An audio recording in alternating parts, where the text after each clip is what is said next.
The thundering of hooves cut through the still Montana evening air as Clara Northcott's heart pounded against her ribs, her breath coming in desperate gasps. The setting sun cast long shadows across the rolling plains as she urged her exhausted mare forward, the animal's coat lathered with sweat. Behind her, the 5 riders were gaining ground, their silhouettes dark against the crimson horizon. Her father's men wouldn't stop until they caught her or until she was dead. Montana Territory, 1874. Clara had never imagined she would become a fugitive, fleeing across the wilderness with nothing but the clothes on her back and the small bundle of belongings tied to her saddle. But when her father had announced her impending marriage to Harold Wilkes, a business partner, 30 years her senior with a reputation for cruelty toward his previous 2 wives, she knew she had no choice. "Come on, girl," Clara whispered to her mare, leaning forward in the saddle. Just a little further. The horse was faltering, its strength nearly spent after hours of hard riding. Clara's pale blue riding dress was torn at the hem, her honey blonde hair having long ago escaped its pins to stream behind her like a banner. At 20 years old, she had never been this far from her father's estate in Helena. The daughter of mining magnate Victor Northcott wasn't supposed to know how to ride astride like this, wasn't supposed to have stolen money from her father's safe, wasn't supposed to have fled in the night. There she is, a shout carried on the wind. "Cut her off at the ridge." Clara glanced over her shoulder, terror seizing her chest. They were close enough now that she could make out Silas, her father's head of security, leading the pack. The man who had watched over her since childhood was now hunting her like an animal. The mare stumbled, nearly sending Clara flying. She managed to keep her seat, but knew the horse couldn't continue much longer. Ahead, she spotted a collection of buildings nestled in a small valley, a ranch of some kind. It was her only hope. Quentin Novick wiped sweat from his brow as he hammered the final nail into the repaired fence post. At 25, he had built his modest cattle ranch with nothing but his own 2 hands and stubborn determination. 5 years of backbreaking work had transformed the neglected parcel of land into a promising operation, though he was still far from the success he dreamed of when he left his family's failing farm in Kansas. His ranch hand, Matthew, had ridden into town for supplies, leaving Quentin to handle the evening chores alone. As the sun began to set, casting long shadows across his property, he gathered his tools and prepared to head back to the main house. The bellowing of his cattle in the distance told him it was nearly time for their evening feed. A movement on the horizon caught his eye, a lone rider approaching fast, followed by several others. Trouble. Out here, 20 miles from the nearest town, unexpected visitors rarely brought good news. Quentin dropped his tools and jogged toward his cabin, retrieving the Winchester rifle he kept by the door. He wasn't looking for a fight, but a man living alone on the frontier couldn't be too careful. He returned to the yard, rifle in hand, and waited. As the riders drew closer, he could make out more details. The lead rider was smaller than the others, clinging desperately to a horse that was clearly at the end of its endurance. The followers maintained a steady pace, gaining ground with each passing moment. When the lead rider crested the final hill before his property, Quentin could see it was a woman young, her clothes fine but disheveled, fear etched clearly on her face even at a distance. The men behind her were dressed in dark clothes, determination in their posture as they rode. Clara spotted the lone figure standing in front of a modest farmhouse, rifle in hand. Her options had run out. If this stranger turned her away, she was finished. She guided her exhausted mare down the slope toward the ranch, casting another fearful glance over her shoulder. "Help me," she called out as she approached, her voice cracking with desperation. "Please." Quentin narrowed his eyes, taking in the scene before making any decisions. The woman was clearly terrified, and though her clothes were those of a lady of means, she rode like someone who knew horses well. The men pursuing her were grim-faced and armed, not lawmen by the look of them, but men with purpose. Clara reined her horse to a stop before him, nearly tumbling from the saddle in her haste. "Please," she gasped, her blue eyes wide with fear.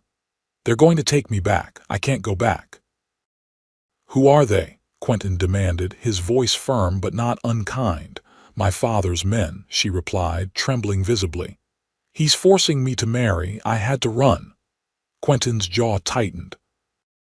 He'd heard stories of wealthy men in the territory treating their daughters like property, bartering them in marriage for business advantages. He glanced at the approaching riders, then back at the young woman. "What's your name?" he asked, decision already forming. "Clara. Clara Northcott." Northcott. The name was familiar, one of the wealthiest men in the territory, which meant these men would not be easily dissuaded. "I'm Quentin Novick," he said, quickly assessing his options. "Get your horse to the barn, now." Relief flooded her face. "Thank you," she whispered, sliding from her saddle on shaky legs. "Hurry," he urged, nodding toward the large barn behind his house. Clara grabbed her mare's reins and hurried toward the barn, her legs nearly buckling beneath her after the long ride. Quentin watched the approaching riders for a moment longer before following her, his mind racing. He was about to put himself between a powerful man and his daughter, a dangerous position by any measure. Inside the barn, Clara was already unsaddling her exhausted horse. "Leave that," Quentin instructed. "Hide in the hayloft. Don't make a sound no matter what happens." Clara nodded, her eyes wide.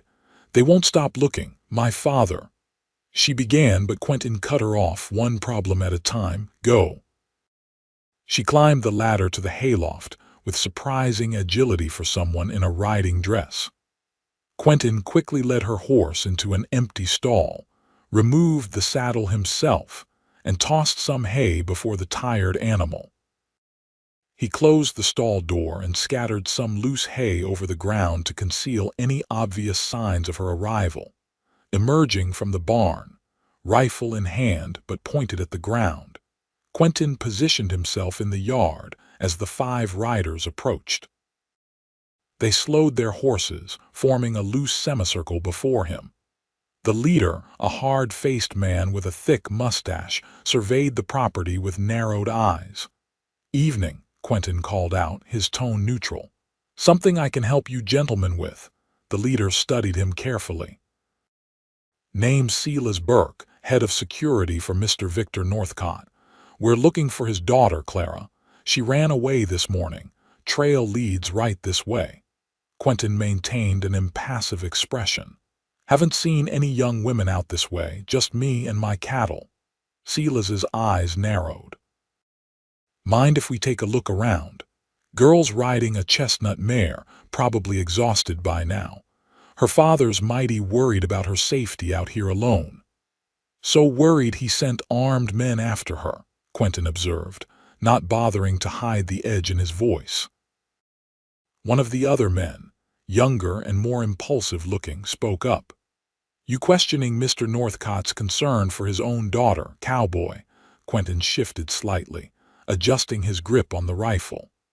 "I'm questioning 5 armed men chasing one young woman across the territory. Doesn't look like a rescue to me." Silas raised a hand to silence his companion. "Miss Clara doesn't understand the dangers out here. She's been sheltered her whole life. Mr. Northcott just wants her safely home." "Like I said," Quentin replied evenly, "I haven't seen her." Silas dismounted slowly, his boots raising dust as he landed. The other men remained on horseback, hands hovering near their weapons. "You wouldn't mind if we checked your property then? If you've nothing to hide," Quentin stood his ground. "Actually, I do mind. This is private property." "Unless you've got a warrant or a badge I don't see, You can turn around and keep looking elsewhere." The tension thickened. Silas took a step forward, his hand resting on the pistol at his hip. "We don't want trouble, Rancher, just cooperation." "And I don't want armed men nosing around my property," Quentin countered. "Far as I know, you could be outlaws using this girl as an excuse." Silas's face hardened.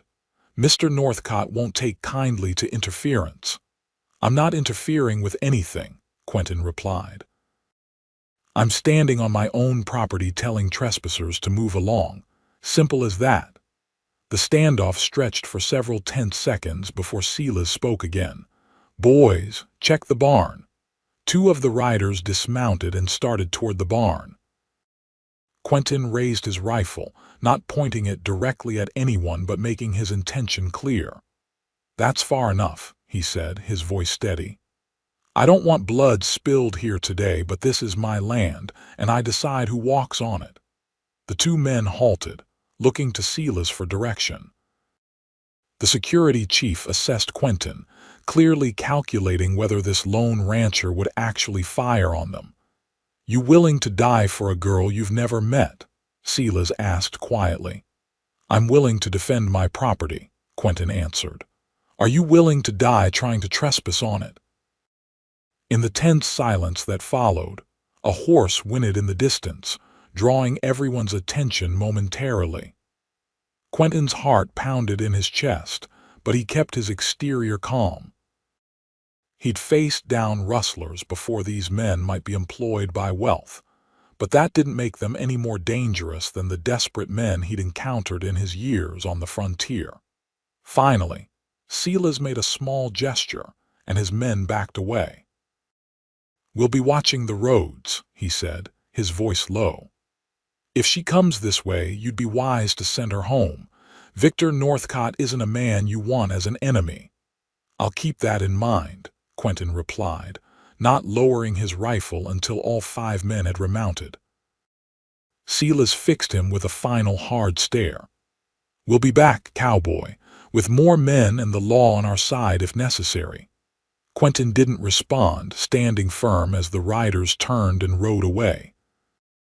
He remained motionless until they disappeared over the ridge, then waited several minutes longer to ensure they weren't doubling back immediately. Only when he was certain they were gone did he lower his rifle and head toward the barn. "You can come down now," he called softly as he entered. "They're gone for the moment."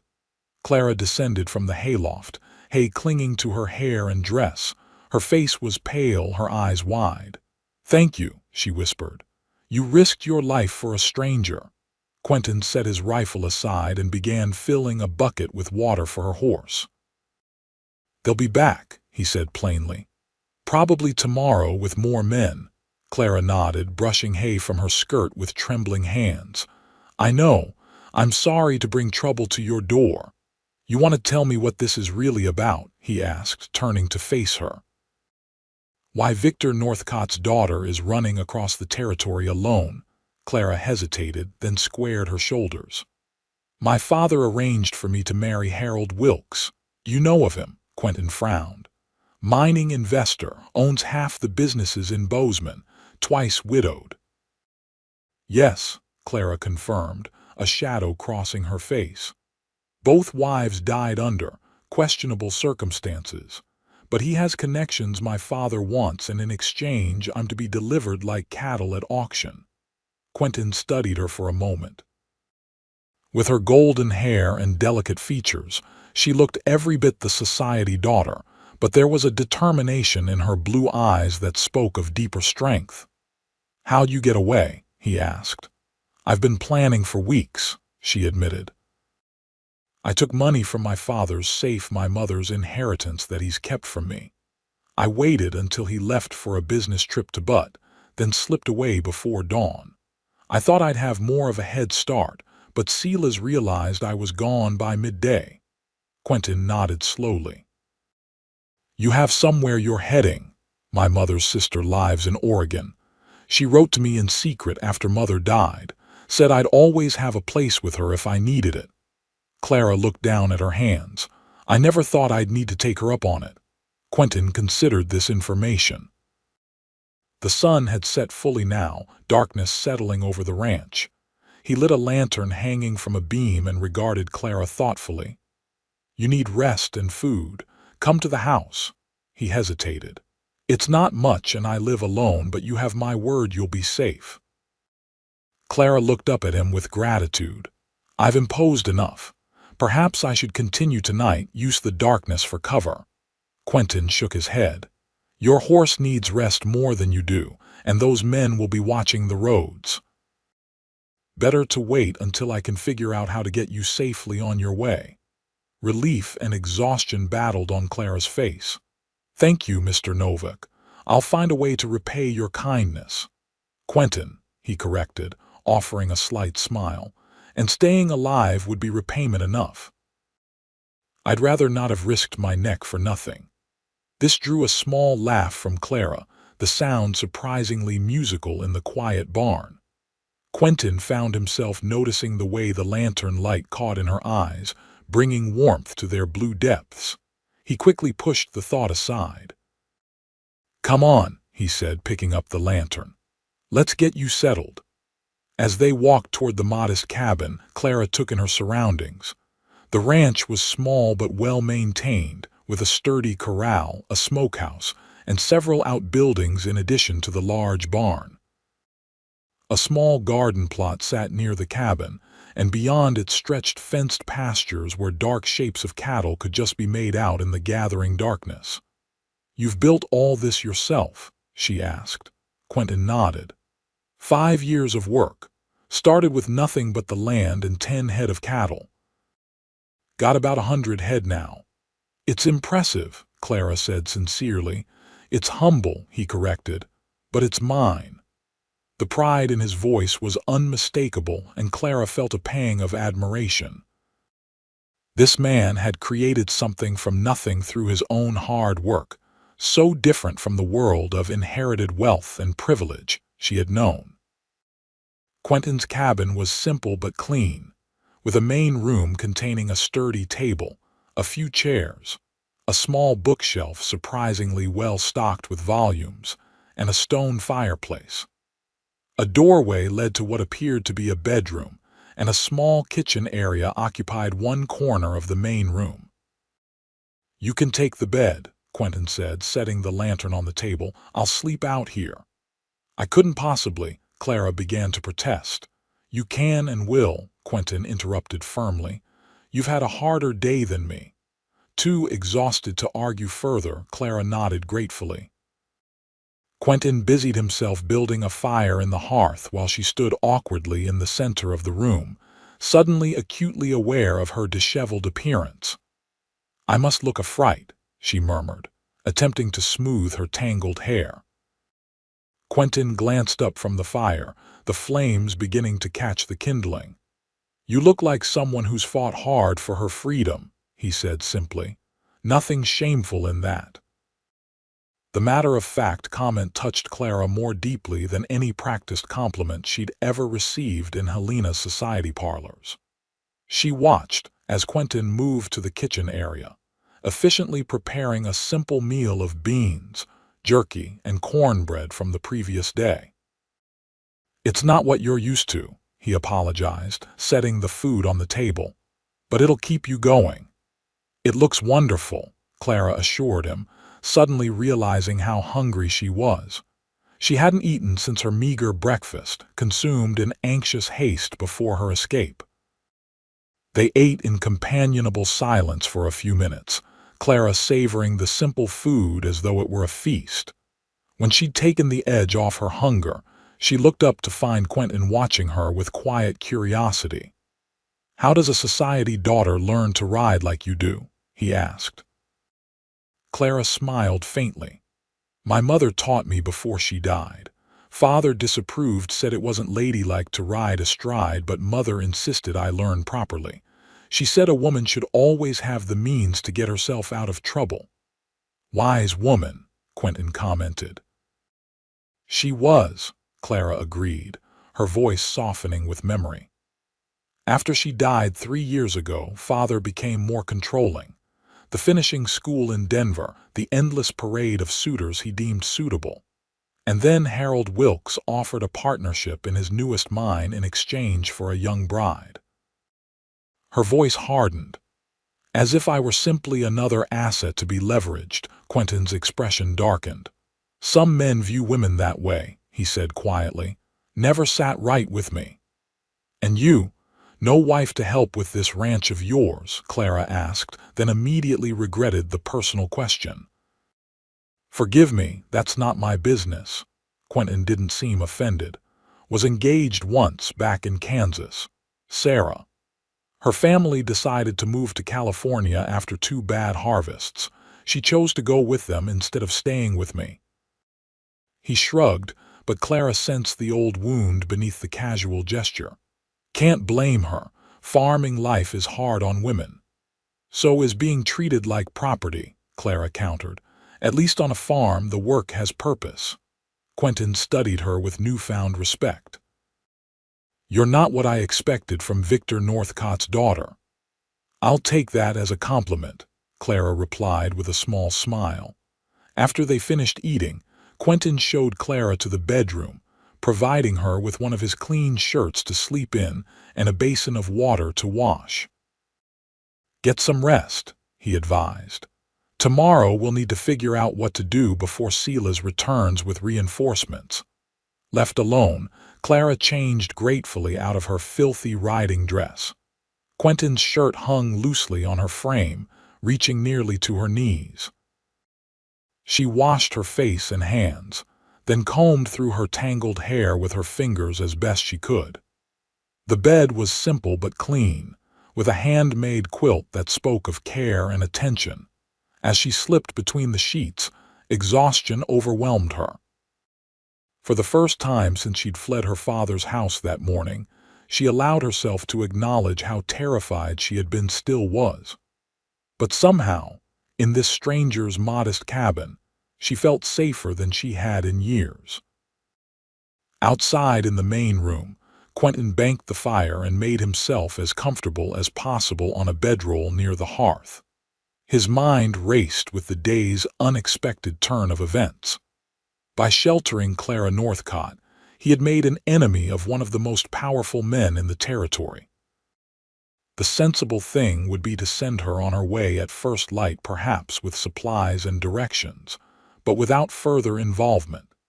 Yet something in her determined spirit and genuine gratitude had touched him.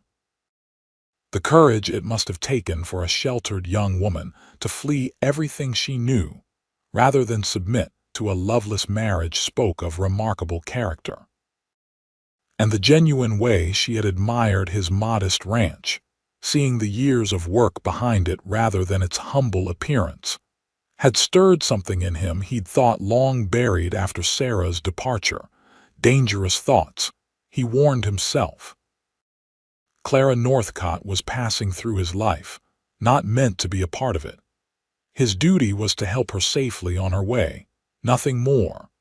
With that resolution firmly in mind, Quentin finally drifted into a light, watchful sleep. Clara woke to unfamiliar sounds, the lowing of cattle, birdsong different from what she heard in Helena, and the quiet movements of someone trying not to disturb her. For a moment, panic seized her before memory returned. She was in Quentin Novik's cabin, having fled her father's men the day before. Pale morning light filtered through the small window. Clara rose and quickly dressed in her riding clothes from yesterday, grimacing at their state but having no alternative. She smoothed her hair as best she could and emerged from the bedroom. Quentin was at the stove, frying salt pork and eggs. He glanced up as she entered, offering a brief nod. "Sleep well?" he asked. "Better than I expected to," Clara admitted. "Thank you." He merely nodded again, sliding the food onto 2 plates and setting them on the table along with mugs of strong coffee. They ate in silence for a few minutes before Quentin spoke. "I've been thinking about your situation," he said. "Silas and his men will be back today, possibly with the law. Your father has influence enough to claim you were coerced or kidnapped." Clara paled. I hadn't considered that he might twist the truth that way. Men like your father rarely need the truth when power and money work just as well, Quentin observed dryly. We need to get you moving toward Oregon, but not by the main roads. They'll be watching those. I don't want to put you in more danger, Clara said. Perhaps if you could just point me toward a lesser-known trail and have you captured or worse within a day. Quentin shook his head. I didn't stand against 5 armed men yesterday just to send you off to certain failure today.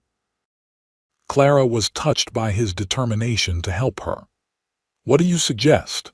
My ranch hand, Matthew, rode to town yesterday for supplies. He should be back this morning. He knows the territory better than most spent years as a scout before settling down. If anyone can guide you safely through back trails toward Oregon, it's him. Hope flickered in Clara's eyes. Do you think he would be willing? For the right price, Quentin replied honestly. And to avoid the trouble that's coming here once your father's men return. Clara nodded, reaching for the small pouch hidden in her bodice. I have money. Not as much as I'd hoped to take, but enough to pay for guidance. Quentin watched her count out several gold coins. That's a small fortune to be carrying, he observed. My mother's inheritance, Clara explained. Father kept it from me after she died, claiming I wasn't responsible enough to manage it. I took what I could access from his safe. It's rightfully yours then, Quentin said with approval, and it might just buy you a new life. They were interrupted by the sound of hoofbeats approaching. Quentin rose quickly, grabbing his rifle from beside the door. Stay here, he instructed, stepping outside. Clara's heart pounded as she waited, straining to hear voices. After what felt like an eternity but was likely only a minute, the door reopened and Quentin entered, followed by a weathered man of about 40 with salt and pepper hair and a face lined from years in the sun. Clara, this is Matthew Cooper, my ranch hand. Matthew, Miss Clara Northcott. Matthew's eyebrows rose slightly at her name, but he tipped his hat politely. Madam. Matthew, I've already filled him in on the situation, Quentin explained. He's willing to guide you toward Oregon using trails that Silas and his men won't know about. Relief flooded through Clara. Thank you, Mr. Cooper. I can pay you well for your trouble. Matthew nodded, his expression serious. Won't be easy traveling, Miss Northcott. We'll need to avoid towns and main roads for at least the first 100 miles. Can you handle rough country?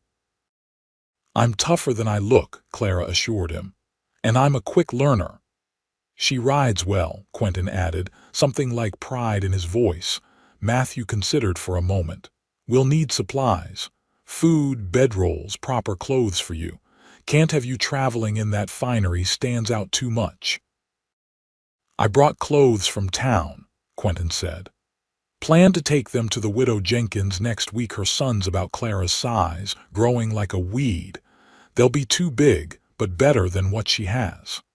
Clara looked between the two men, overwhelmed by their willingness to help. I don't know how to thank you both. Thank us by surviving, Matthew said bluntly, and by paying as promised when we reach Oregon. There was no greed in his voice, just practical reality. How soon can we leave? Clara asked, anxious to be moving. Need to prepare properly, Matthew cautioned. Rushing gets people killed. Give me 2 hours to gather supplies and ready the horses. Silas could be back before then, Quentin warned. Matthew nodded grimly. Then we'd best be efficient. The next 2 hours passed in a flurry of activity. While Matthew prepared provisions and checked the horses, Quentin helped Clara change into the boy's clothes he'd mentioned, rough canvas trousers, a cotton shirt, and a worn but sturdy jacket. They were indeed too large, but with a belt and some strategic rolling of sleeves and pant legs, they served well enough. You'll need to bind your hair, Quentin advised, watching as she struggled to tuck her long blonde locks under a battered hat. From a distance, you need to look like a young man traveling with Matthew. Clara nodded, twisting her hair into a tight knot at the nape of her neck before replacing the hat. Better, better, he confirmed, though something in his expression suggested he preferred her natural appearance. As Clara packed the few belongings she'd managed to bring with her, Quentin prepared his own horse. "What are you doing?" she asked, watching him check the saddle. "Riding with you for the first few miles," he explained. "If Silas returns while we're still close by, I want to be there." "But your ranch will still be here when I get back," he finished for her. "The cattle can manage a day without me." Clara wanted to protest further but found herself selfishly glad for his company, even if just for a few more hours. In less than a day, this quiet, principled rancher had become her lifeline, the first person in years to treat her as a human being with the right to determine her own fate. By mid-morning, they were ready to depart. Matthew had packed 2 horses with supplies, leaving a third for Clara to ride. Her own exhausted mare would remain at Quentin's ranch to recover. "We'll head northwest initially," Matthew explained as they prepared to mount.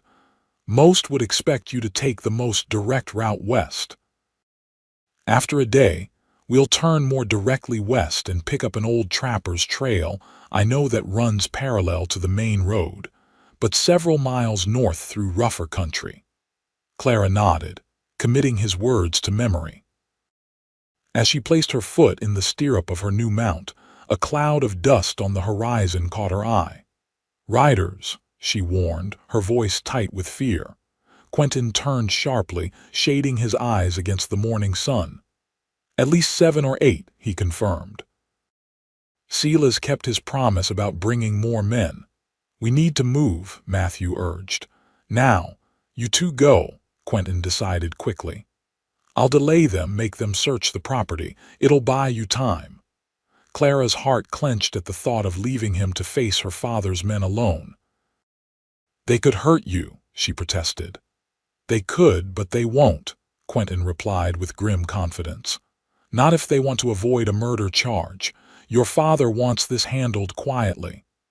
She knew he was right, but the thought of him facing danger on her behalf weighed heavily on her. On impulse, she moved to him and placed her hand on his arm.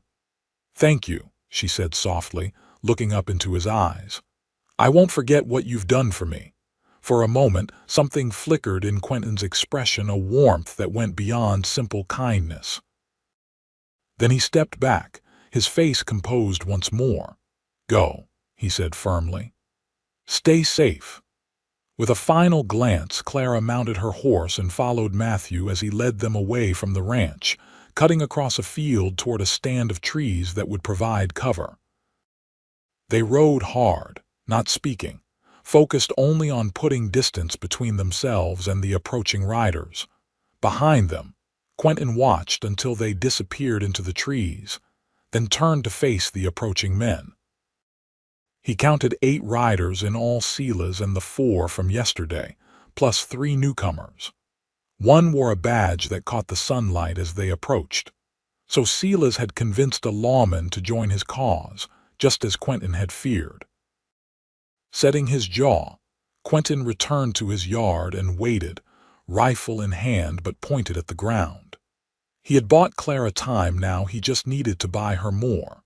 The approaching riders slowed as they reached his property, spreading out slightly as they had the day before.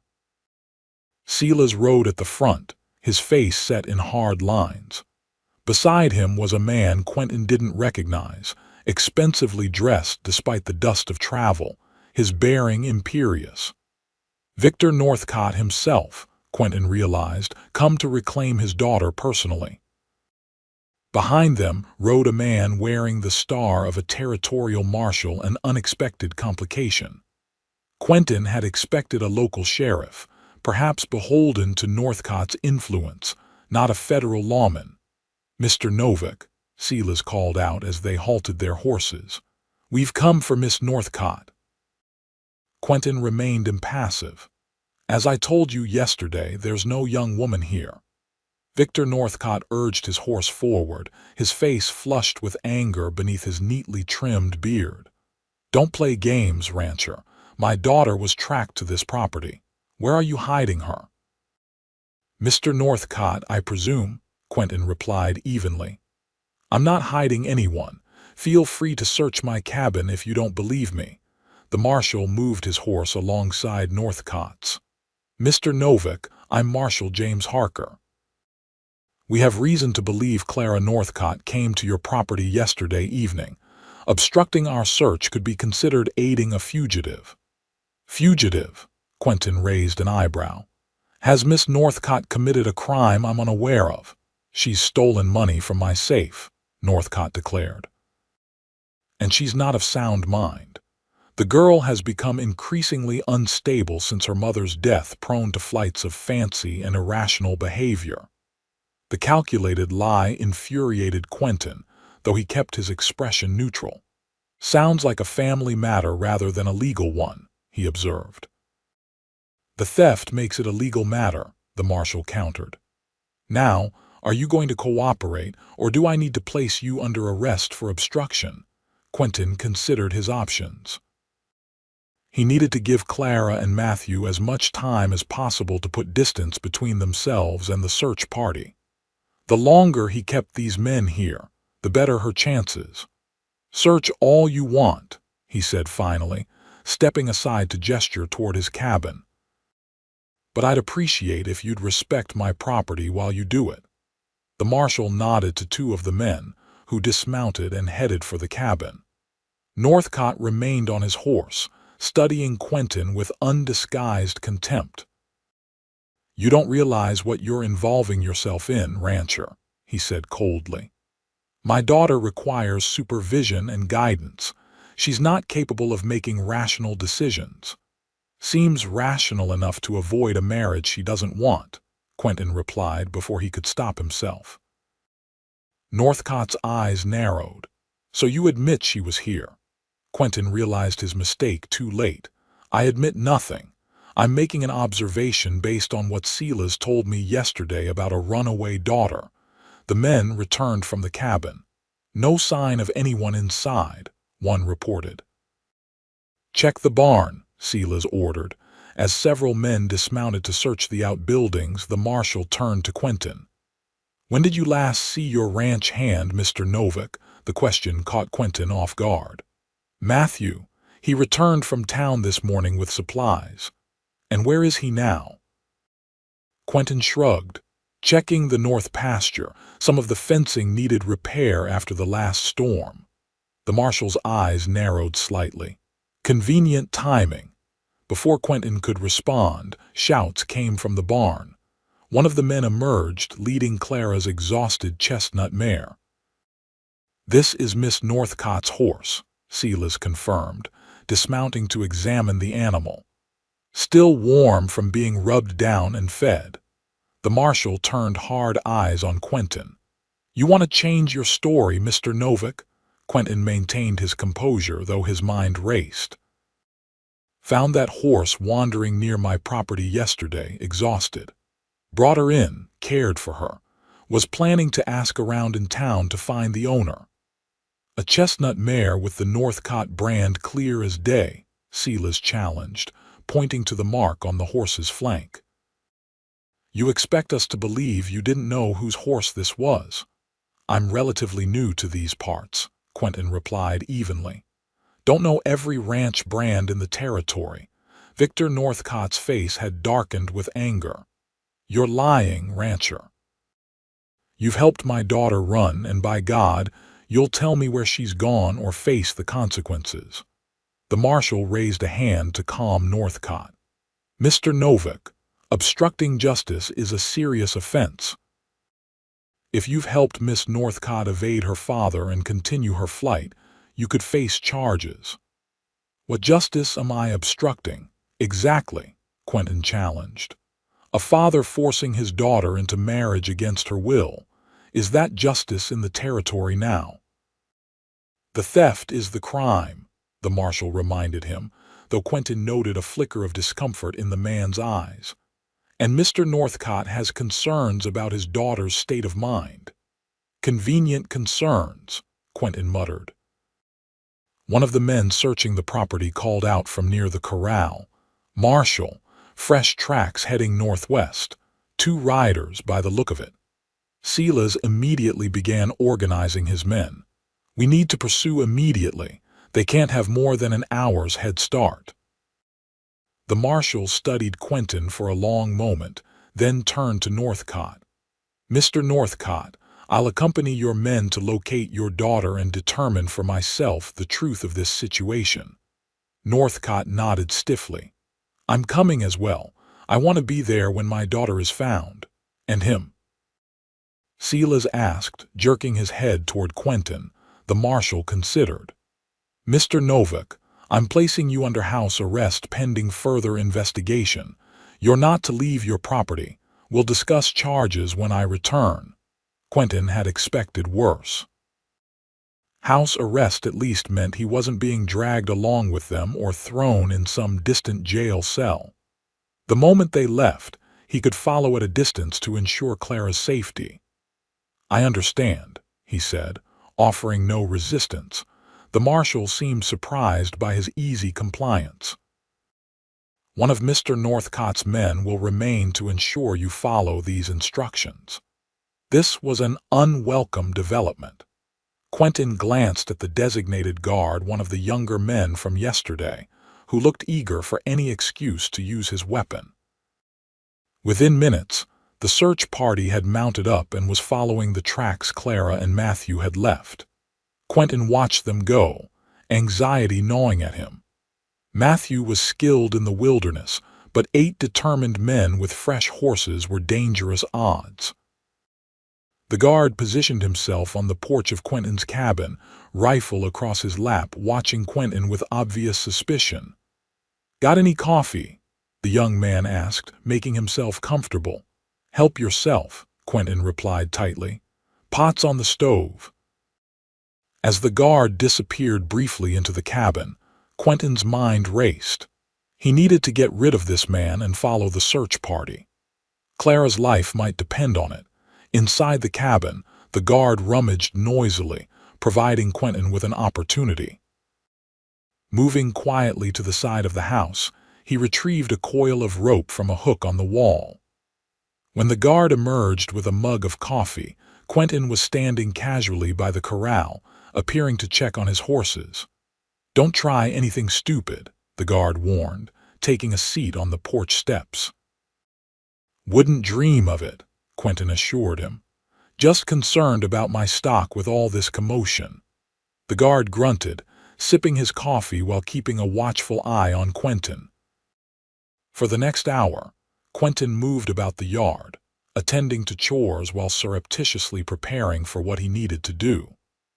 The guard grew increasingly bored and complacent as time passed without incident.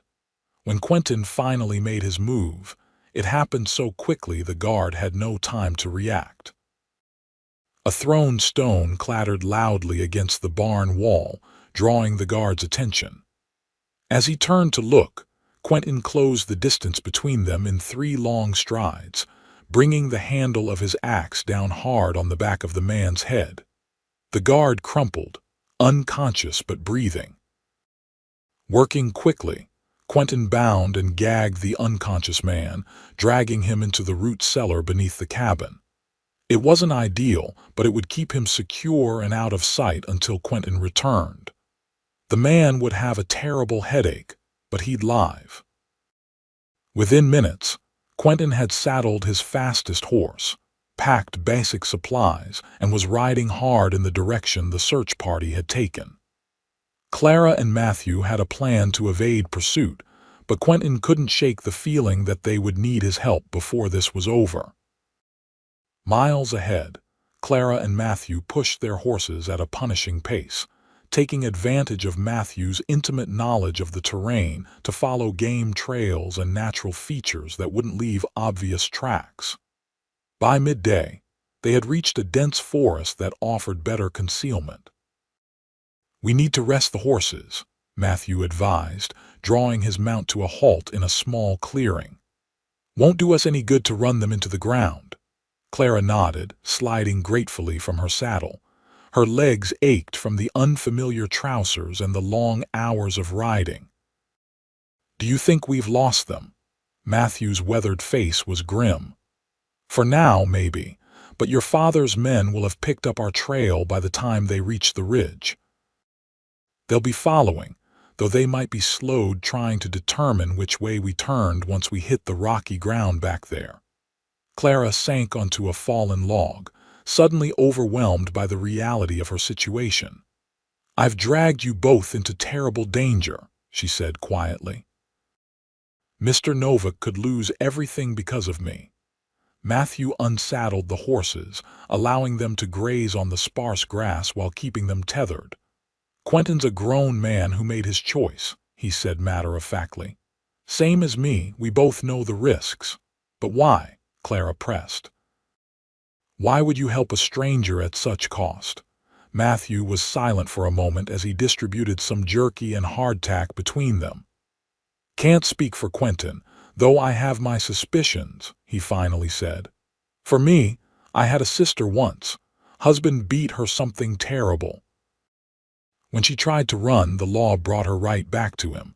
Said a wife's place was with her husband no matter what. She died 3 months later. His voice had gone flat, emotionless. So I don't much care for men who think they own women. Clara's throat tightened with emotion. I'm so sorry about your sister. Matthew merely nodded, turning his attention to checking their supplies. We'll rest here 30 minutes, then push on. There's an old trapper's cabin about 15 miles ahead. Not much, but it'll give us shelter for the night. As they ate their sparse meal in silence, Clara found her thoughts returning to Quentin.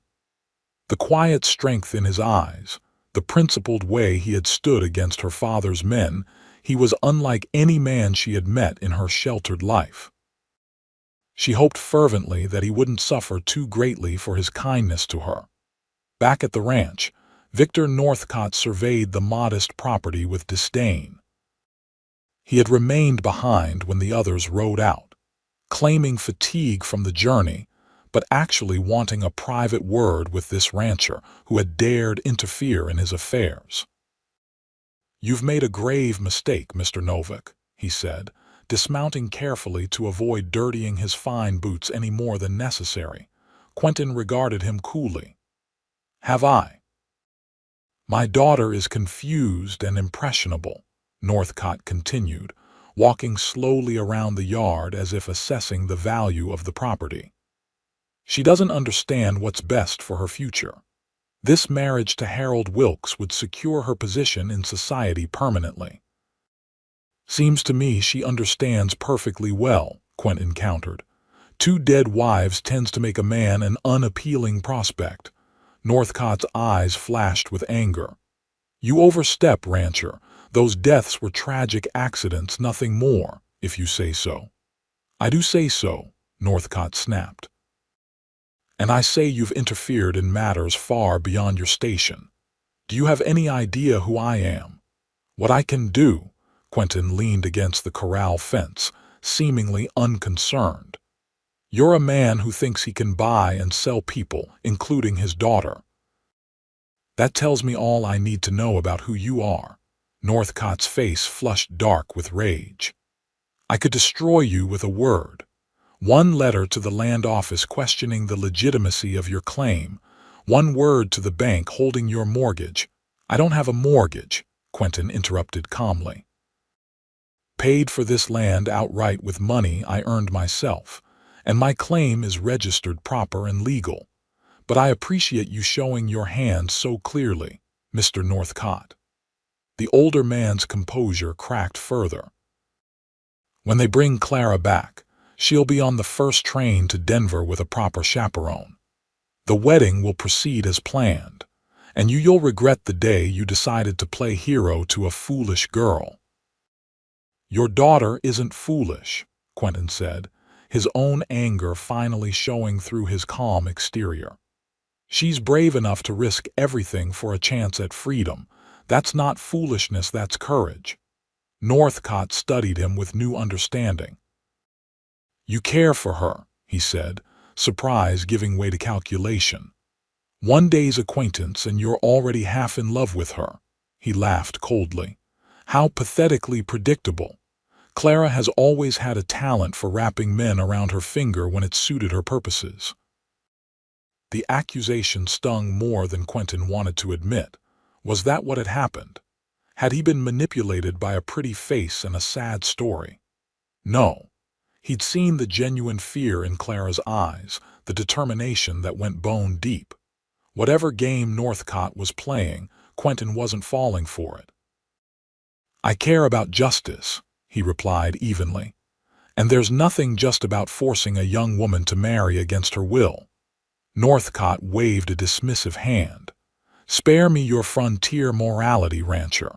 The world doesn't work according to your simple principles. Clara will fulfill her duty to her family name, as generations of Northcott women have before her." "Times change," Quentin observed. "Not as much as you might think," Northcott replied with cold confidence.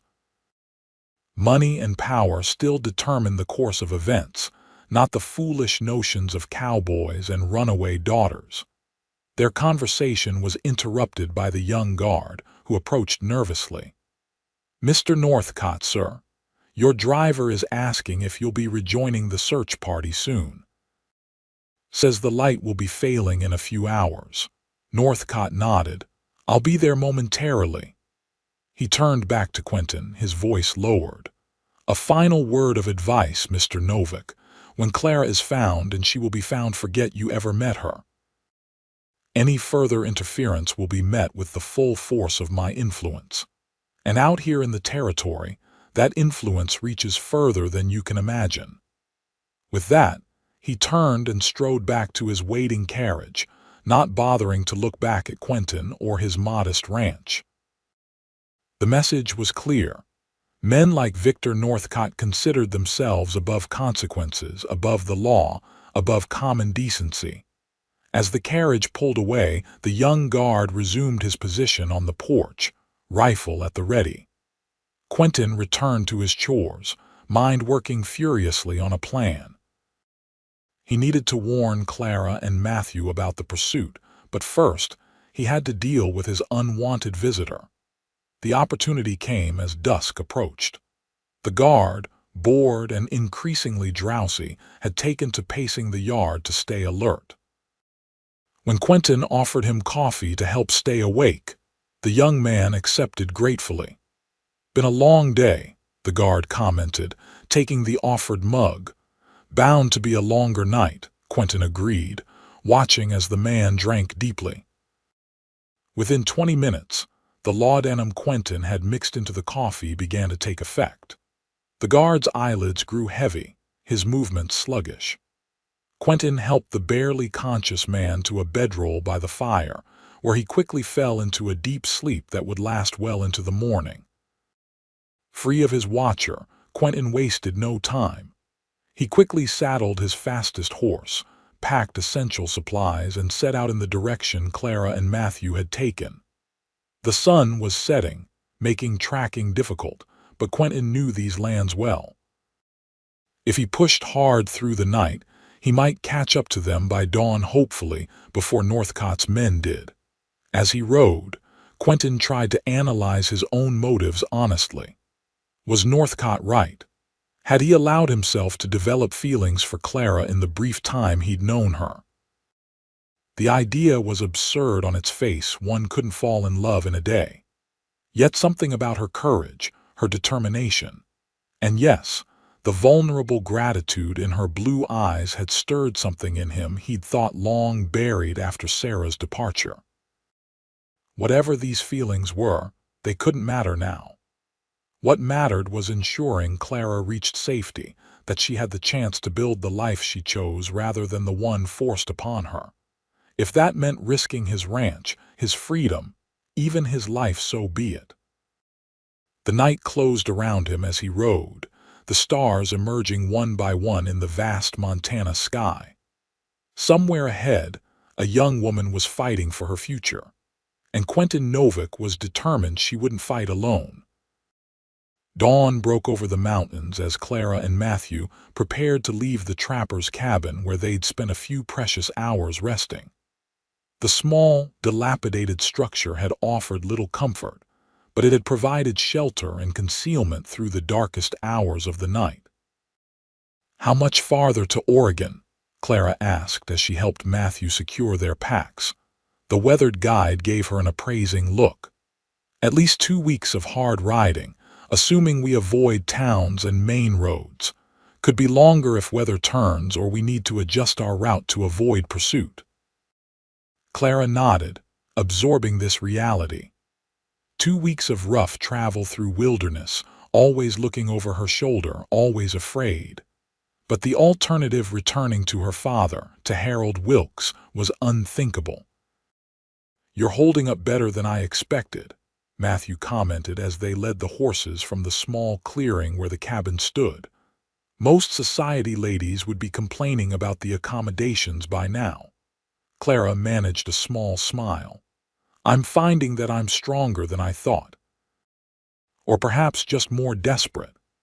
They mounted up and set off just as the first rays of sunlight touched the treetops. Matthew set a careful pace, mindful of the horses' endurance and the need to minimize their trail.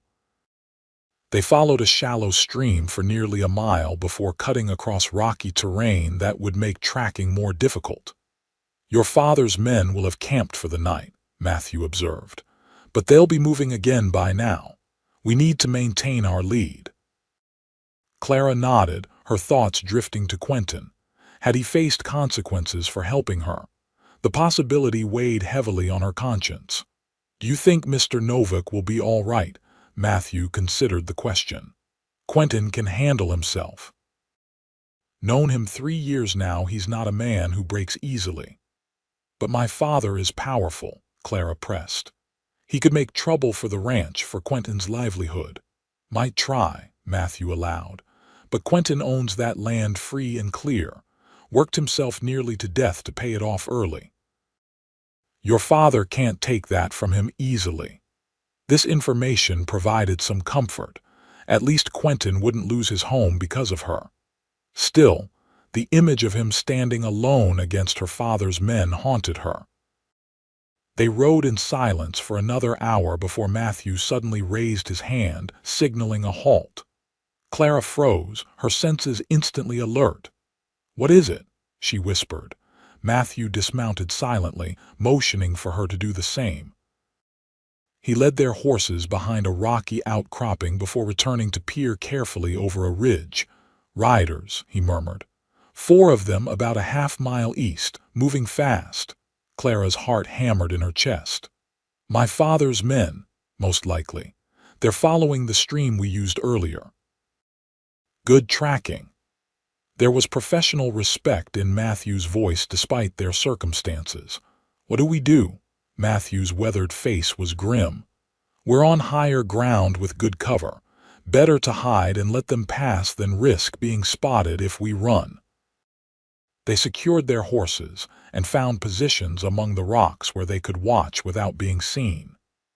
Within minutes, the riders came into clearer view. Silas at the lead, followed by 3 of Northcott's men. They were moving steadily along the stream bank, eyes fixed on the ground, reading signs that Clara wouldn't even have noticed. "They're good," Matthew muttered. "Too good. They'll find where we left the stream soon enough." Clara watched, barely breathing, as Silas suddenly reined in his horse and dismounted. He knelt at the stream's edge, examining something intently before gesturing to the others. "They've found our trail," Matthew confirmed in a whisper. "We need to move as soon as they're past. There's rough country to the north that might slow them down." As they waited for the search party to move on, a sound from behind them caused both to turn sharply. Clara's hand flew to her mouth to stifle a gasp as a figure emerged from the trees. Quentin Novick, leading his horse quietly toward their position. Relief and confusion warred within her. "What are you doing here?" she whispered when he reached them. Making sure you stay ahead of them, Quentin replied softly, crouching beside them. His eyes found Matthew's. They split up, 4 groups of 2 searching in different directions. These 4 are just one party. Matthew cursed under his breath. They're covering too much ground. We'll need to change our approach. Below, Silas and his men had remounted and were continuing along the stream, moving away from their position but clearly following their earlier trail. "What about your guard?" Clara asked Quentin. A faint smile touched his lips. "Sleeping soundly. Won't wake until well past noon." "You shouldn't have come," she said, though she couldn't deny the wave of gratitude and something deeper that swept through her at his presence. "You've risked enough already." "Wasn't my decision to make," Quentin replied simply. "Couldn't sit at home knowing what was at stake." Matthew interrupted their exchange. "They're moving on. We need to decide quickly, north through the rough country or west toward the pass," Quentin considered. "North. I passed 2 riders heading for the pass already. They'll have it watched." Matthew nodded. "North it is. More difficult terrain but better cover." He turned to Clara. "It'll be harder riding. You up for it?" Clara straightened, determination hardening her resolve. "I'll manage." They retrieved their horses and mounted up, with Matthew leading them on a careful route that avoided open ground. Quentin rode beside Clara, occasionally glancing her way as if assuring himself she was holding up. "Your father stayed at the ranch when the others left," he told her quietly as they navigated a particularly steep incline. "Had some choice words for me." Clara winced. "I can imagine. He's not accustomed to being defied." "So I gathered," Quentin replied dryly. He seemed particularly offended that a mere rancher would interfere with his plans for his daughter. "In his world, men like you don't matter," Clara said bitterly. "Only money and connections have value." "And you?" Quentin asked, his eyes searching hers. "What has value in your world?" The question caught her off guard with its directness. "Freedom," she answered after a moment. "The right to choose my own path, and kindness, honor." She held his gaze.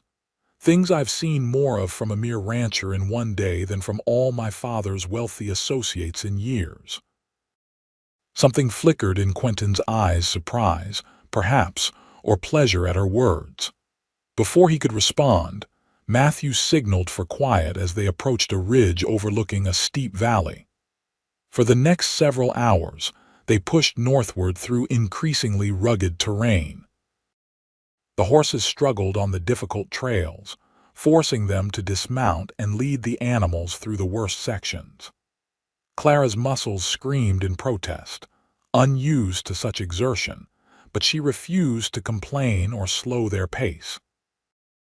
By late afternoon, dark clouds had gathered on the horizon, promising rain before nightfall.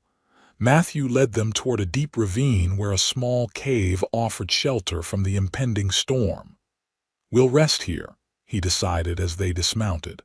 "Storm will wash away our tracks." Might be a blessing in disguise. Clara sank gratefully onto a rock near the cave entrance while the men tended to the horses. Her hands were blistered from the reins, her legs trembling with fatigue. But along with the physical discomfort came a strange exhilaration. She was fighting for her freedom with every painful step, every difficult mile. Quentin approached, offering a canteen of water and a concerned look. "You're exhausted," he observed. Clara accepted the water gratefully. "I'll recover. It's nothing compared to what would await me if my father succeeds." "Tell me about this Wilkes," Quentin said, settling beside her. "What kind of man inspires such fear that you'd flee across the territory to avoid him?" Clara took a deep breath. "Harold Wilkes presents himself as a pillar of society, charitable donations, church attendance, all the proper appearances. But rumors follow him like shadows. His first wife allegedly fell down the stairs after becoming hysterical. The second drowned in her bath during what was called a fainting spell." Her voice hardened. And those who work for him speak of his temper, though never openly. Servants disappear from his household regularly, often with unexplained injuries. Quentin's expression darkened. And your father knows this. He chooses not to know, Clara replied bitterly. The marriage would give him access to mining claims he's coveted for years, as well as connections to investors in the East. My well-being is a secondary concern at best. Rain began to fall as they talked, starting as a gentle patter before quickly intensifying. Matthew joined them at the cave entrance, his expression grim. Storm's a heavy one, he observed. Good for covering our trail, but it means we're stuck here until morning. Ground will be too treacherous in the dark. They set up camp in the shallow cave, building a small fire well back from the entrance where it wouldn't be visible from a distance. Their meal was simple jerky, hardtack, and coffee brewed from the limited supplies they carried. As darkness fell and the storm raged outside, Clara found herself studying Quentin in the firelight. The steady rancher had an air of quiet capability about him, so different from the polished, calculating men of her father's circle. His hands were calloused from honest work, his face weathered from years under the Montana sun. Yet there was gentleness in his eyes when they rested on her, a respectful consideration she had rarely experienced from men. You should try to sleep, Quentin advised, noticing her exhaustion. Tomorrow will be another long day. Matthew took first watch at the cave entrance, rifle across his knees, while Clara settled on a bedroll as comfortably as possible. Quentin positioned himself nearby, close enough to offer protection but maintaining a respectful distance. Despite her physical exhaustion, sleep eluded Clara as she listened to the rain drumming on the rocks outside. Her mind raced with worries about the pursuit, about what would happen if they were caught, about what awaited her if they succeeded in reaching Oregon. Quentin. She whispered after a while, uncertain if he was still awake. Yes. His reply came immediately, suggesting he too had been lying awake.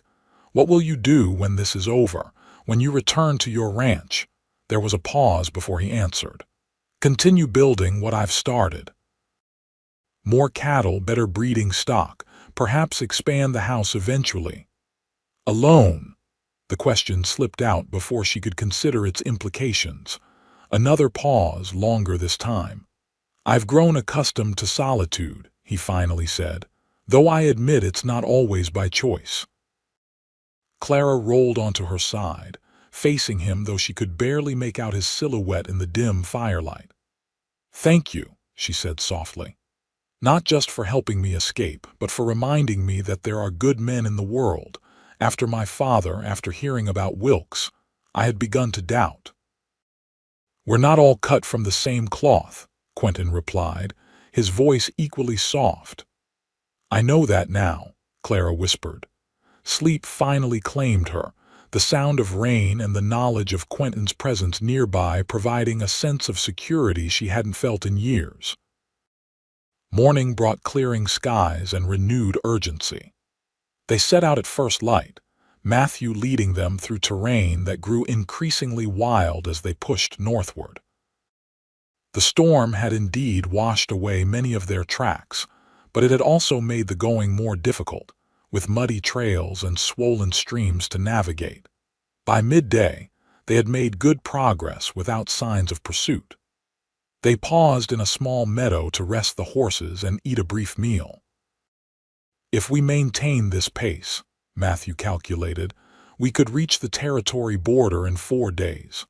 Once in Idaho, your father's influence will be diminished, though not gone entirely. Clara nodded, allowing herself to hope for the first time that she might actually succeed in her escape. The border represented a psychological milestone, though she knew her father's reach extended far beyond Montana. And beyond Idaho, she asked. Oregon's another 4 or 5 days, Matthew replied. Assuming no delays or detours. Quentin, who had been scanning their back trail, suddenly tensed. "Riders," he warned, "coming fast from the southeast." They scrambled to their feet, rushing to the horses. From their elevated position in the meadow, they could see a group of riders moving rapidly in their direction, at least 6 men, with Silas at the lead. "They must have found our trail where we crossed the main stream," Matthew said grimly. "They're moving too directly for it to be chance." "Can we outrun them?" Clara asked, her heart pounding. Matthew shook his head. "Their horses are fresher. They must have gotten replacements." "Then we stand and face them," Quentin decided, checking his rifle. "Matthew, get Clara to the tree line. I'll hold them here long enough for you to gain some distance." "No," Clara protested. "I won't leave you here alone." "This isn't a discussion," Quentin replied firmly. "Your freedom is what matters here." Matthew put a hand on Clara's arm. "He's right. One man can delay them more effectively than 3 fleeing. Give us the best chance." Tears stung Clara's eyes as she realized the logic of their plan. "They could kill you," she said to Quentin, her voice breaking. "They won't," he assured her, though his eyes held no such certainty. "Your father wants this handled quietly, remember? Shooting an unarmed rancher would attract attention he doesn't want." Clara knew there was no time to argue further, but she couldn't leave without saying something more. Acting on impulse, she moved to Quentin and placed her hands on his shoulders. "Find me," she whispered fiercely. "When this is over, find me in Oregon." Before he could respond, she pressed a quick kiss to his cheek, then turned and mounted her horse. Matthew was already astride his mount, looking grimly determined. 3 miles northwest," Matthew told Quentin. "Abandoned mining camp in the narrow valley. We'll wait for you until nightfall." Quentin nodded, his eyes still on Clara. "Go," he urged. "Now." With a final glance back, Clara followed Matthew as they galloped toward the distant tree line. Behind them, Quentin positioned himself behind a fallen tree, rifle at the ready as the riders approached. The next hours were the longest of Clara's life. She and Matthew reached the abandoned mining camp by mid-afternoon and concealed themselves and the horses in a tumble-down shack that had once been the assayer's office. From their position, they could see anyone approaching along the narrow valley. "Do you think he'll make it?" she asked Matthew, unable to keep the fear from her voice. The weathered guide was cleaning his rifle with methodical precision. "Quentin's smart and he knows the land, better than most of those city men chasing us. But not better than Silas," Clara thought worriedly. Her father's head of security was an experienced tracker who had served in the army before coming to work for the Northcott family. As the hours passed with no sign of Quentin, Clara's anxiety grew. She paced the small confines of the shack, pausing frequently to peer through the broken window down the valley. "We wait until full dark," Matthew decided as the sun began to set. "If he hasn't arrived by then, we move on." Clara wanted to protest, to insist they wait longer, but she knew Matthew was right. Their safety, her freedom, depended on continuing their journey regardless of what had happened to Quentin. The shadows lengthened across the valley floor. Clara watched the sun slip behind the mountains, her heart heavy with fear for Quentin's safety and guilt over the danger she had brought to his life. Just as twilight deepened into true darkness, Matthew tensed, raising his rifle. "Someone's coming," he whispered. "Single rider moving slow." Clara's breath caught as she strained to see in the gathering gloom. A lone figure on horseback moved cautiously up the valley, keeping close to the tree line. "It's him," she breathed, recognizing Quentin's broad-shouldered silhouette even in the dim light. Matthew motioned for her to stay put while he slipped outside to confirm their visitor's identity. Minutes later, he returned with Quentin, who looked exhausted but unharmed.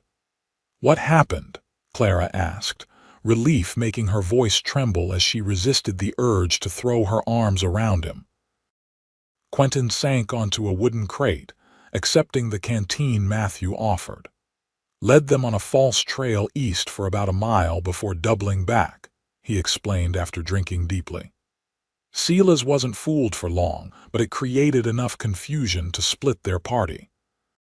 3 followed the false trail, 3 continued in your actual direction. And, Matthew prompted, I managed to circle around ahead of the 3 heading this way, created a distraction that sent them investigating a canyon to the south. A faint smile touched Quentin's lips. Amazing how much noise one man can make with a few well-placed rocks. They'll realize the trick eventually, Matthew noted. Quentin nodded. By morning at the latest, we need to be far from here by then. Clara studied him with concern. You're exhausted, you need rest.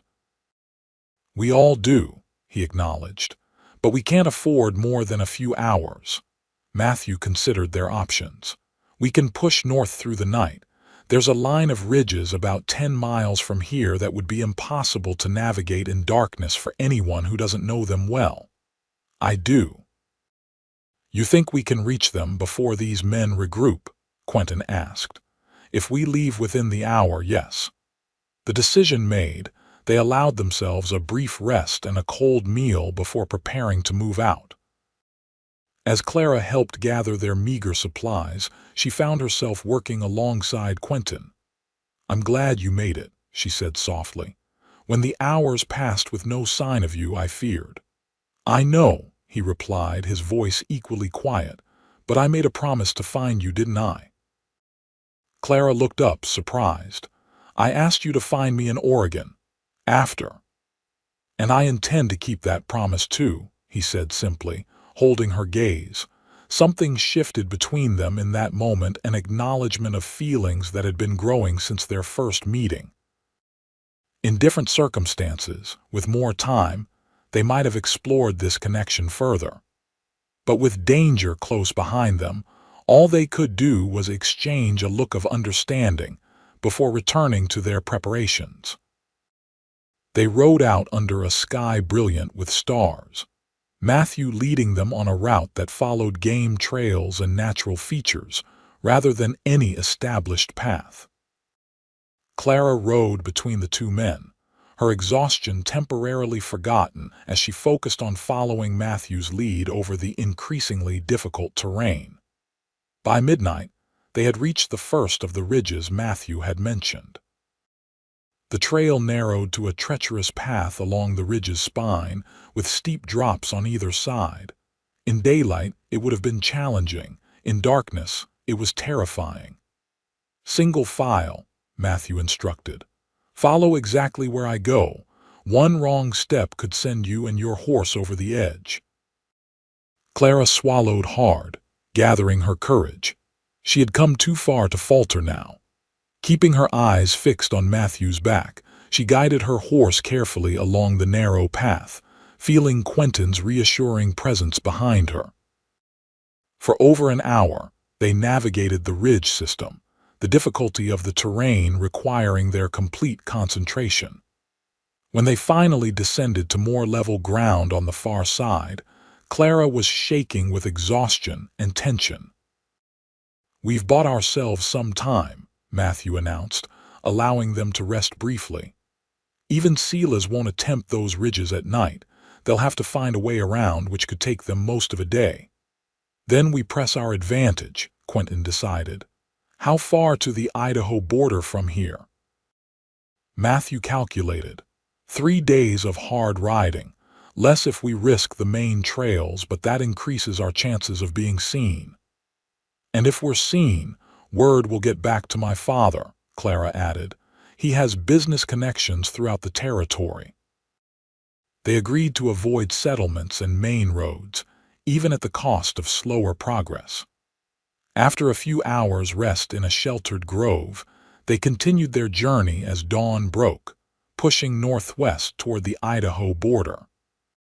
The next 2 days passed in a grueling rhythm of long rides punctuated by brief rests. They encountered no further signs of pursuit, but remained vigilant, taking turns keeping watch during their rest periods. Clara's body ached from the unaccustomed exertion, but she refused to complain or slow their pace.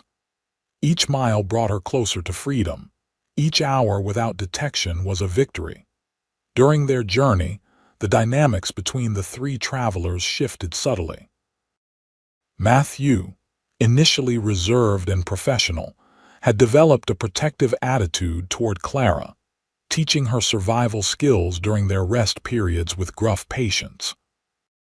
Quentin, meanwhile, stayed close to Clara whenever possible, their conversations growing increasingly personal as they shared stories of their lives.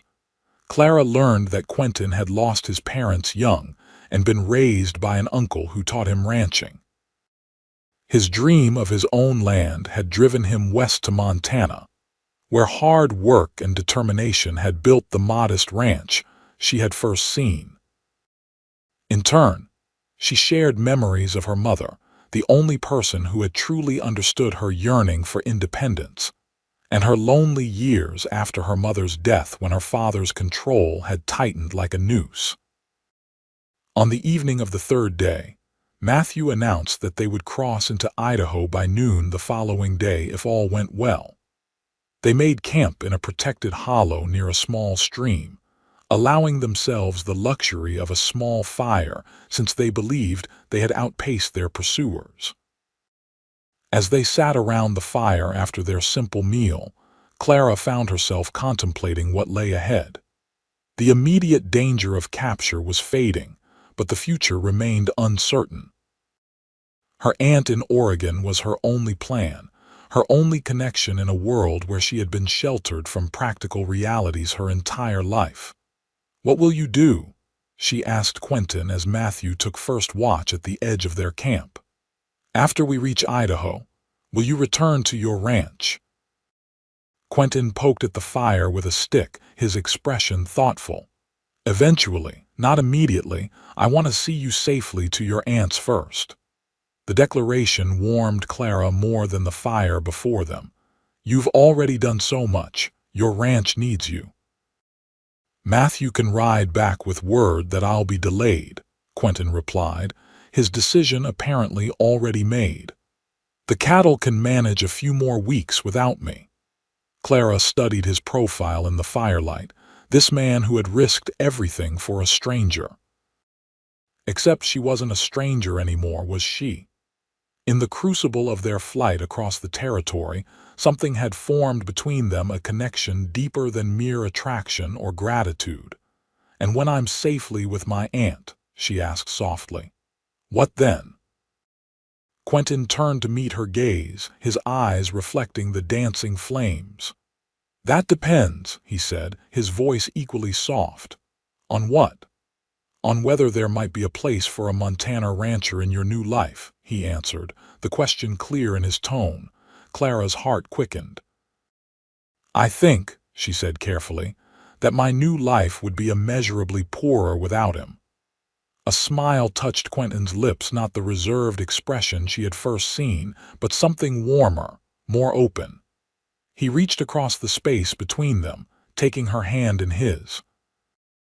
"I never expected this," he admitted. "When you rode onto my property 3 days ago, I was just doing what was right. I didn't anticipate." "Nor did I," Clara finished when he trailed off. "But perhaps the best things in life are those we don't anticipate." Their quiet moment was interrupted by Matthew's return to the fire. If he noticed their clasped hands or the meaningful looks between them, he gave no indication. "All quiet," he reported. "We should reach the border by midday tomorrow if we start at first light." They settled into their now familiar routine, with Matthew taking first watch while Clara and Quentin tried to rest. Despite her exhaustion, Clara found sleep elusive, her mind filled with thoughts of crossing the border, of reaching Oregon, of what might develop between her and Quentin. She must have dozed eventually, because she woke with a start to the sound of Matthew's urgent voice. "Riders approaching from the south," he warned, already kicking dirt over their small fire. "At least 4, moving fast." Clara scrambled to her feet, heart pounding. Quentin was already up, rifle in hand, peering into the darkness. "How far?" he asked Matthew. "Half-mile, maybe less. They're following the stream just like we did." "Sela's," Clara whispered, fear constricting her throat. "It has to be." Quentin made a quick decision. "No time to break camp properly. Grab only what's essential. We ride now." They hurriedly gathered their most important possessions, leaving behind anything that would slow them down. Within minutes, they were mounted and moving north as quietly as possible, using the trees for cover. "The border's still at least 15 miles away," Matthew informed them as they rode. "We won't make it before they catch up, not in the dark." "Then we need to find defensible ground," Quentin decided. "Somewhere we can hold them off until daylight." Matthew considered for a moment. "There's a former Army outpost about 5 miles north. Been abandoned since the war, but the walls should still be standing." "Lead the way," Quentin instructed. "Fast as we can without breaking the horses' legs." They rode hard through the darkness, the sounds of pursuit growing more distinct behind them. Clara's mind raced with fear and determination in equal measure. She had come too far to be captured now, too close to freedom to surrender. The abandoned outpost appeared as a darker shadow against the night sky, a rough square of low stone walls with a collapsed wooden structure inside. Matthew led them through a gap that had once been the main gate. "Not much," he acknowledged as they dismounted, "but better than open ground." Quentin quickly assessed their position. "Matthew, take the west wall. I'll cover the south where they'll approach from. Clara, stay with the horses in what's left of the building. If things go badly, be ready to ride north at my signal." Clara wanted to protest being relegated to safety while they faced danger, but she recognized the logic. She was the least experienced with firearms and the primary target of their pursuers. Still, she refused to be entirely passive. "Give me a gun," she insisted. "I know how to shoot. My mother taught me that too." After a moment's hesitation, Quentin handed her his revolver. "6 shots," he said. "Use them only if absolutely necessary." They took their positions as the sounds of approaching riders grew louder. Clara led the horses into the partial shelter of the collapsed building's stone foundation, her heart thundering in her chest as she clutched Quentin's revolver. Minutes stretched into an eternity of tense waiting. Then came the clear sound of horses being reined to a halt outside the walls, followed by low voices conferring. "Quentin Novick," Silas's voice called out. "We know you're in there with Miss Northcott. This has gone far enough."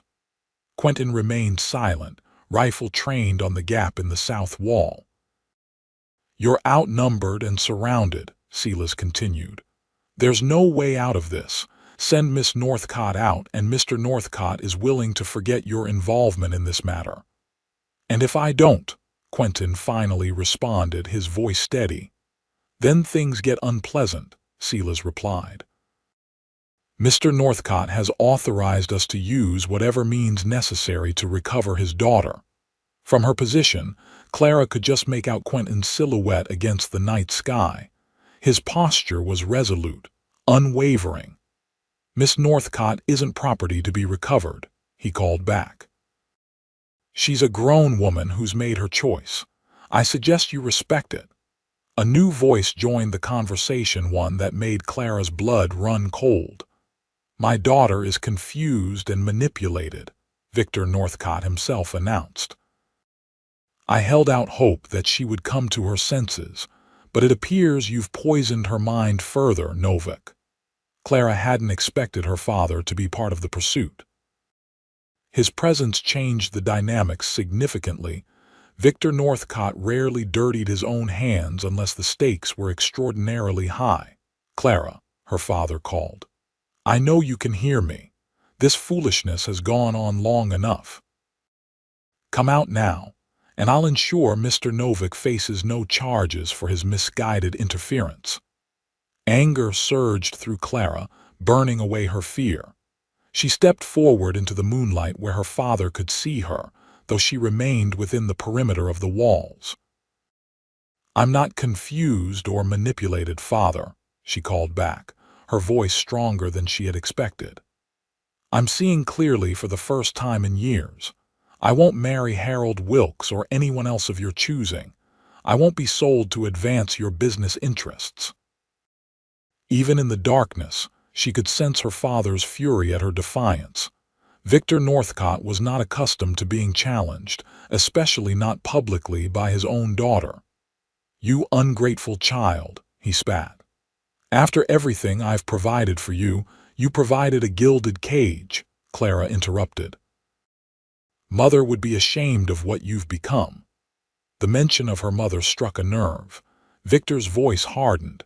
"You have 1 minute to come out, Clara. After that, we come in and take you by force, and Mr. Novick and his friend will suffer the consequences."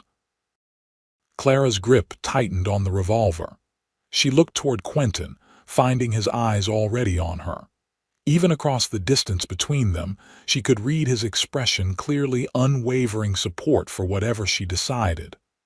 "1 minute, Clara," her father repeated. In that moment, with the weight of her future hanging in the balance, Clara made her choice. She would not surrender, would not return to a life of gilded imprisonment. Whatever came next, she would face it with the courage her mother had tried to instill in her. "I'm not coming out, Father," she called firmly. "And if you send your men in, know that I'll defend myself and my companions with every means available. Are you prepared to risk your daughter's life to force her into marriage?"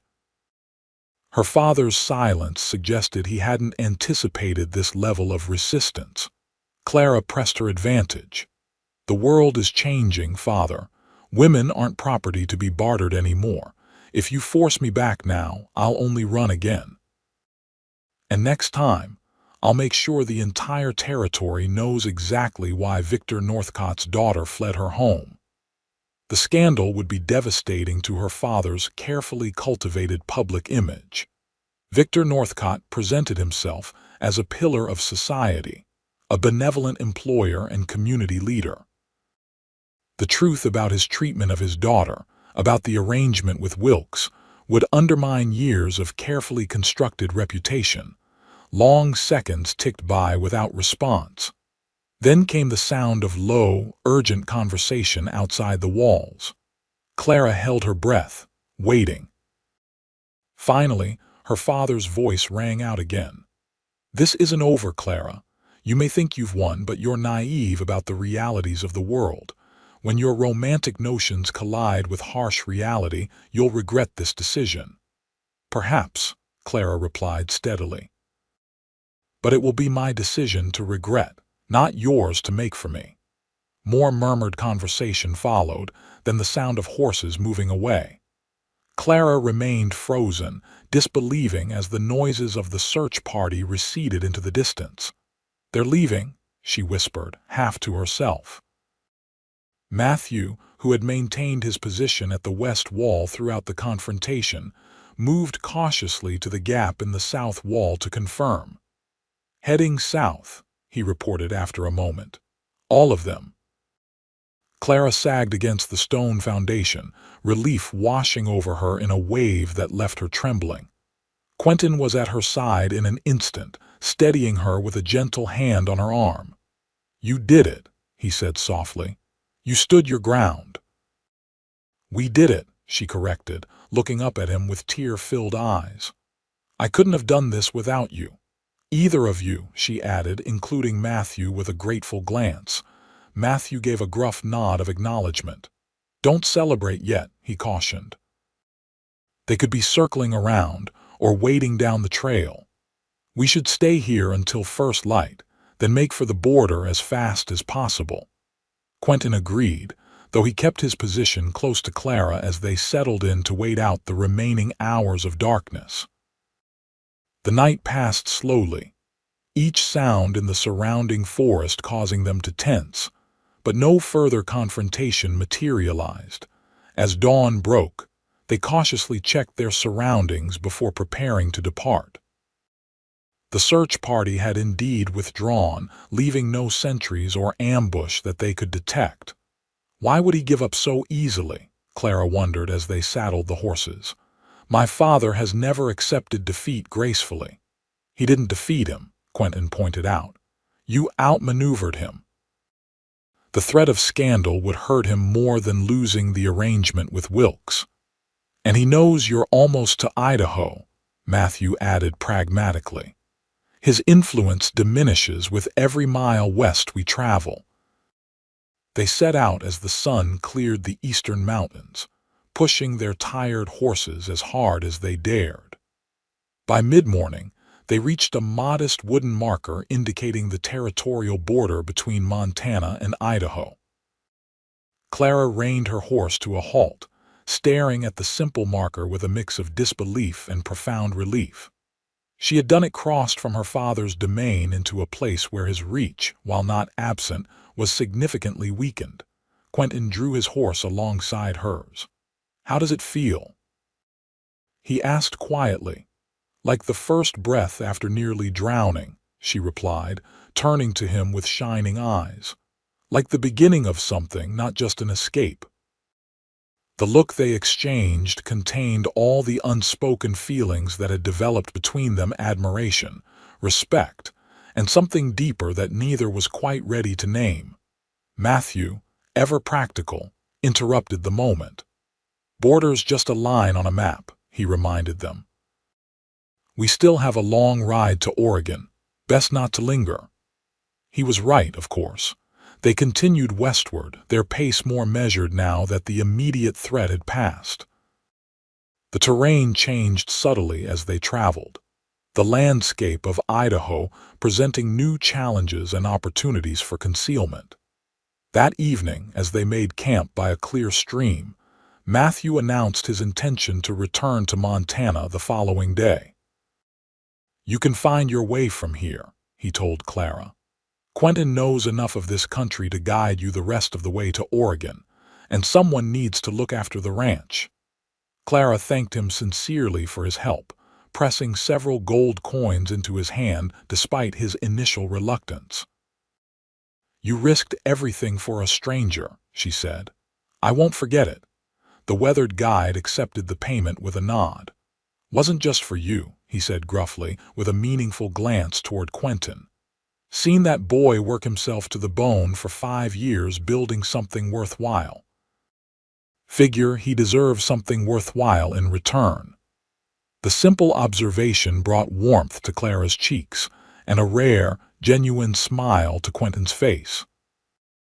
After Matthew took the first watch, Clara and Quentin sat together by the small fire, closer than propriety might dictate, but with a new openness between them. What happens when we reach Oregon? Quentin asked, voicing the question that hung between them. Clara considered carefully before answering. I'll stay with my aunt, at least initially. Learn to live independently, something I've never truly done. She hesitated, then added softly, but I hope, that is, I would like it very much if you would consider visiting. Often. Quentin took her hand, his calloused fingers warm against hers. I built my ranch with the intention of it being more than just my livelihood, he said. I always hoped it would be a home, eventually, for a family. Are you proposing, Mr. Novick? Clara asked, her tone light though her heart raced. I'm suggesting possibilities, he replied with a small smile. I believe we've both had enough of decisions made hastily or under duress. Clara appreciated his careful approach. What had grown between them was precious, but still knew a seedling that needed time and care to develop properly. I would like to explore those possibilities, she said. Once I've established myself somewhat in Oregon, I need to know I can stand on my own before I choose to stand with someone else. Quentin nodded, understanding in his eyes. I respect that, and I'm willing to wait to give you the time you need. Their journey to Oregon took another 10 days, with Matthew departing as planned the morning after they crossed into Idaho. Traveling as a pair changed the dynamics: more intimate, more reliant on each other, with long conversations filling the hours of riding through increasingly beautiful countryside. By the time they reached the small town in Oregon where Clara's aunt resided, they had developed a deeper understanding of each other than many couples achieved in years of conventional courtship. They had seen each other at their most vulnerable and most determined, had shared hardships and small joys, had built a foundation of mutual respect that transcended their different backgrounds. Clara's aunt, Elizabeth Harlow, was a formidable woman in her 50s who had built a successful millinery business after her husband's death, 10 years earlier. She welcomed Clara with open arms and surprising tears, having feared she might never see her sister's daughter again after Victor's restrictions on their communication. "You're the image of your mother," Elizabeth declared, holding Clara at arm's length to study her. "She would be so proud of your courage." When Clara introduced Quentin and explained all he had done to help her escape, Elizabeth's approval was immediate and wholehearted.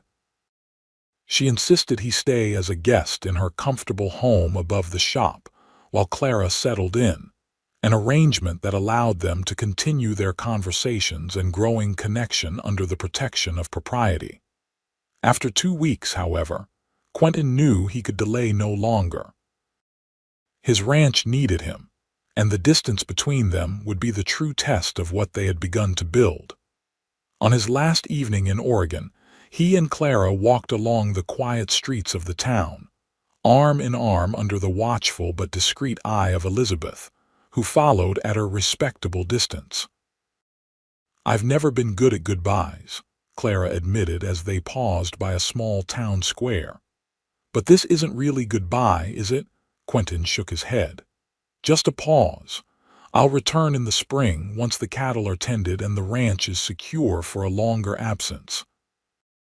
He hesitated, then added, "Unless you'd prefer to come to Montana before then." Clara smiled. "My aunt has already taught me more about business in 2 weeks than my father permitted in 20 years. I'm eager to learn more, but perhaps a Christmas visit might be arranged." "Christmas," Quentin agreed, his eyes warm. "It would give me something to look forward to through the long autumn." They had been careful with physical affection, mindful of Clara's reputation in her new home and the propriety expected by Elizabeth. But as they stood in the quiet square, the stars emerging overhead, Clara made a decision. She turned to face Quentin fully, meeting his gaze with newfound confidence. "I never properly thanked you," she said softly, "for risking everything to help a stranger." "You're not a stranger anymore," he replied, his voice equally soft. "No," she agreed. "I'm a woman who has learned her own worth, who has discovered what true courage means, and who has found something precious and unexpected along the way." She leaned forward, closing the distance between them, and pressed her lips to his in a kiss that was both an ending and a beginning, the culmination of their journey together and the promise of journeys yet to come. When they parted, Quentin's eyes held a depth of emotion that needed no words. He reached into his pocket and withdrew a simple gold band with a small sapphire. "I'm not proposing yet," he clarified as Clara's eyes widened, "but I am promising. When you're ready, truly ready, this will be waiting, as will I." Clara accepted the ring, slipping it onto a chain she wore around her neck rather than her finger. "A promise worth keeping," she whispered. The following morning, she stood with her aunt and watched as Quentin rode away, heading back toward the life he had built in Montana. There was pain in the parting, but also certainty that it was temporary, a necessary pause in a story that was far from over. True to his word, Quentin returned for Christmas, arriving on a snowy December evening with gifts from Montana and news of the ranch. The 2 weeks they spent together under Elizabeth's roof solidified what had begun during their desperate flight across the territory. By the time he departed again, their understanding had deepened into a love neither had expected to find. Spring brought Clara's first visit to Montana since her escape. The ranch had flourished under Quentin's careful management, with new additions to the house that spoke of his hope for the future. Standing on the porch where she had first begged for his help, Clara felt the completion of a circle from desperate fugitive to confident woman making her own choices. It was there, on that same porch, that she finally moved the ring from the chain around her neck to her finger, accepting Quentin's formal proposal with a joy that erased the memories of her earlier terror. They were married that autumn in Elizabeth's garden, with Matthew serving as Quentin's best man, and Elizabeth giving her niece away with proud tears. The small gathering included friends they had each made in their separate lives, now joining to celebrate the unexpected love that had blossomed from courage and kindness. Victor Northcott was not invited, though Clara had sent him a letter announcing her marriage. His response had been predictably cold, but Clara found she no longer craved his approval or feared his disapproval. She had built a new life founded on her own choices, her own strength. 2 years later, as Clara stood on the porch of their expanded ranch house, watching Quentin teach their infant daughter to wave at the cattle grazing in the distance, she reflected on the journey that had brought her here. From a gilded cage to true freedom, from arranged marriage to genuine love, from property to partner. "What are you thinking about?" Quentin asked, joining her on the porch with their daughter in his arms. "About how sometimes running away leads you exactly where you're meant to be," Clara replied, leaning into his side as their daughter grabbed at her mother's hair with delighted giggles. The Montana sunset painted the sky in brilliant colors, illuminating the ranch they had built together, not just the buildings and the cattle, but the life they shared, the family they were creating, the love that had found them when they least expected it but needed it most. And Clara Northcott, Novak, once a desperate young woman fleeing her father's men, now stood tall and free, having found the courage not just to escape a fate others had chosen for her, but to embrace the one she had chosen for herself.